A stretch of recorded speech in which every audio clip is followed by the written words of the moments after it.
Hi everyone, welcome to day 8 of my cloud computing series. So today we are going to learn these topics. First, what is circuit switching in computer networks? Second, packet switching.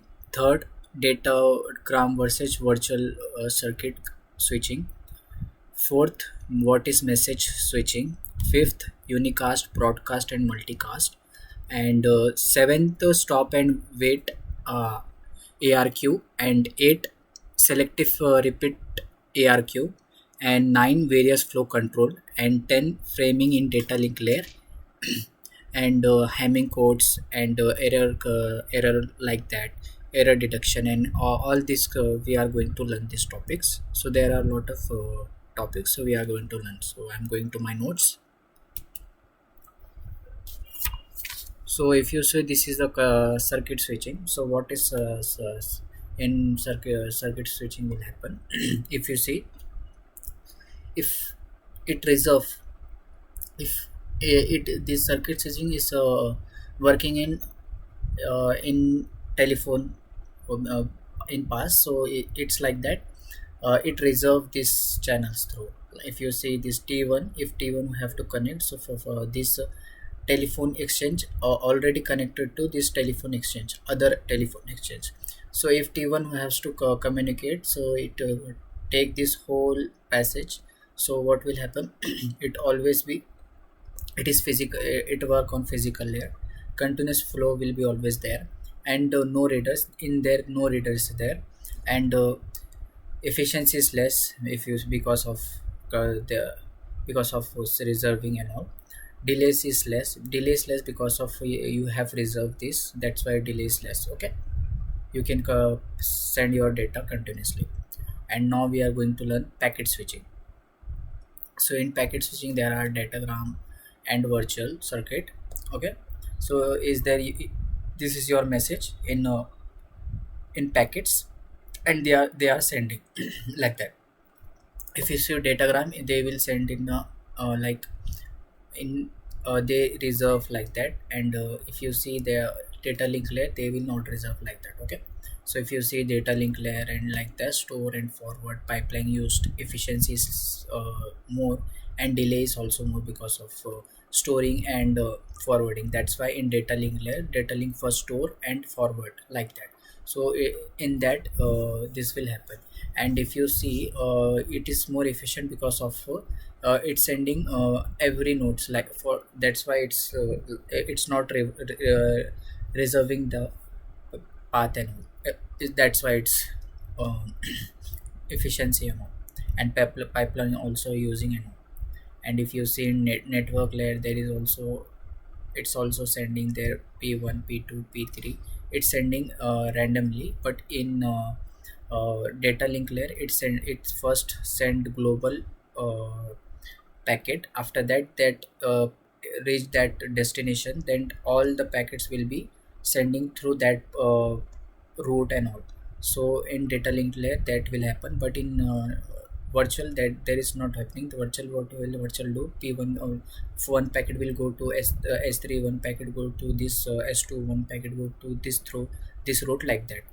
It's, that's why there is more efficiency. And everyone has, like, if I have right here, connection is less. And in there is a connection oriented, because it is a connection oriented virtual, no reservation. But if you see in virtual, there is a reservation, but in datagram there is no reservation.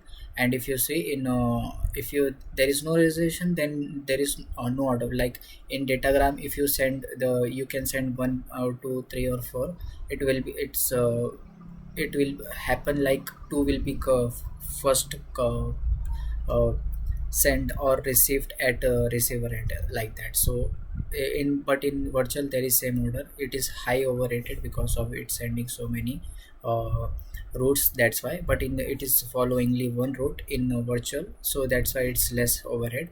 Packet loss, so due to of sending more through more routes, that's why. But it no packet lost. It is used in internet, it is not, it is used in efficiency and ATM like that. So it's like that. Datagram and virtual, I'm repeatedly explaining because I have explained wrong. So in datagram, what will happen, it's use a datagram will never use uh, one route, or we can say they never use reservation, like circuit switching. It's used, it's sending for it's sending every packet in different routing table, or routing like a different route also. But in virtual, they it reserve first, it send globally uh, global packet. After that, it will reach to the receiver end. So what will happen then, all the packets will follow that only one route. So there is the difference between datagram and virtual circuit switching. Okay. Message switching, if you see after like circuit switching, after that packet net never come, like message has come first, then after packet switching happen. If you see it's sending first, if you see like what is the difference between message switching and um, and this, what will we can say, packet switching, what is the difference between them? In the there is a only one difference is, in message switching there is only they sending whole your data, they are not dividing your data in packets, they are sending your whole message or data in one only.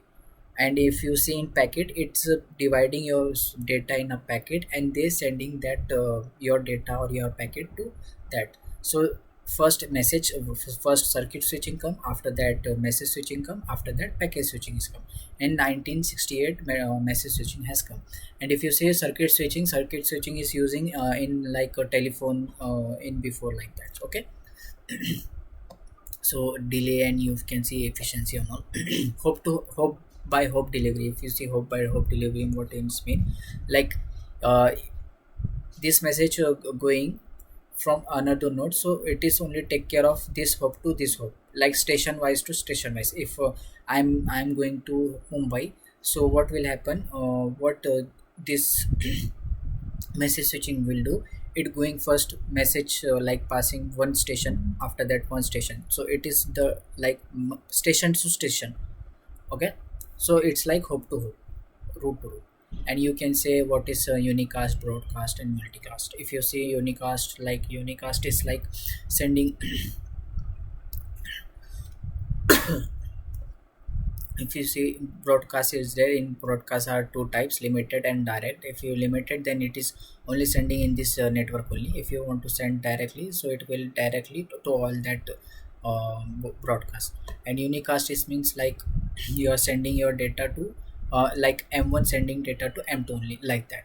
That is unicast. And multicast means sending one M1 sending one data to multiple group of in this network, like that. Okay. This is the difference between. Now we are going to learn data link layer. So what is data link also?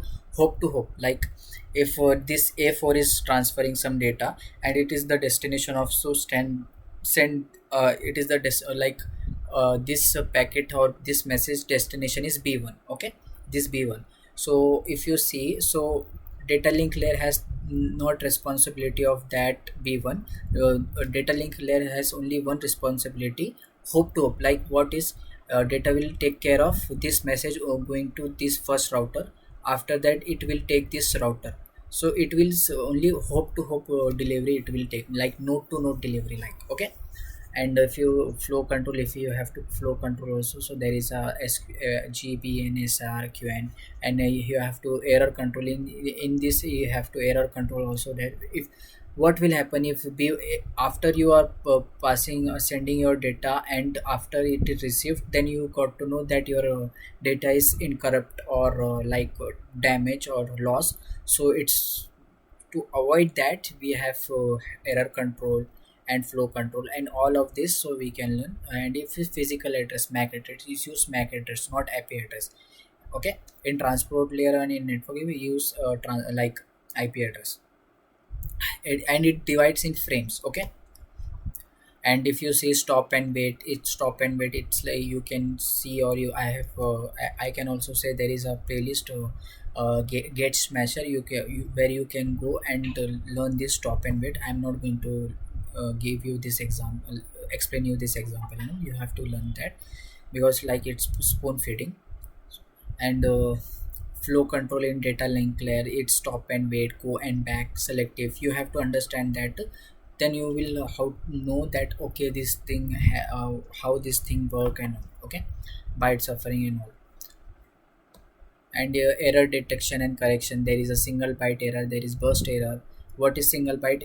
One byte of data is incorrupted or changed, so that is called single byte error. Burst error means more than one byte of your in your data, one or more byte is lost, then or error, then that call it's burst error, okay.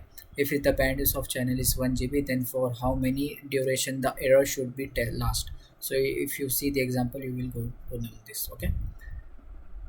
So if you see single checksum, CRC, like cyclic redundancy check, correction, Hamming codes and all, you can going to learn this through example, because I have not written the example. So if you want to learn that example or that everything, so you go to that playlist and you going to know the concept that okay this thing happened, we find this error from it and we do that. So you can learn this, okay. So I hope I have explained very well. And we are going to like complete our day 2 in computer networks. So yeah, we are learning tomorrow with new concept. Till that time, bye.